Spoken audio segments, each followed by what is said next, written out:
Sığınmasın saçlarını aldırgaçla uçmasınlar.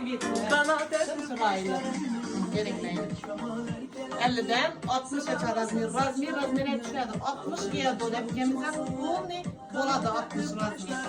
Şimdi hesap kabul işini göynekle bağın için kollara mı yakışıyla yine görünleyine. Bilekler muğlayken, razmir muğlayken de oturmaklar, kısırmaklar bir zabanın dükkanına gelinler, bir boyundan top veremezler yine görünler.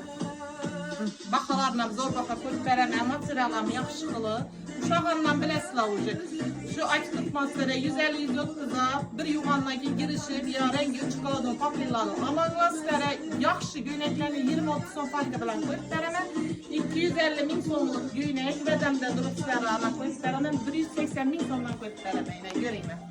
180 bin sonlar en elde paprilalı ağalarız yakışı. 150'ye en yuvada giriş kaladığın paprila ağalardan göre en elde en sıfatlı paprilalı alınlaslara cüşlükten 180 bin sonunda alınlar hazret giyinler.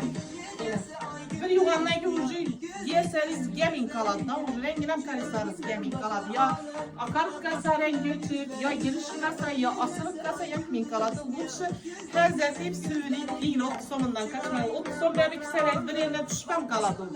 Bu işi o son koşullarda yakısını alıp hazret hep giyinler. Hoş ay materyalımız zor.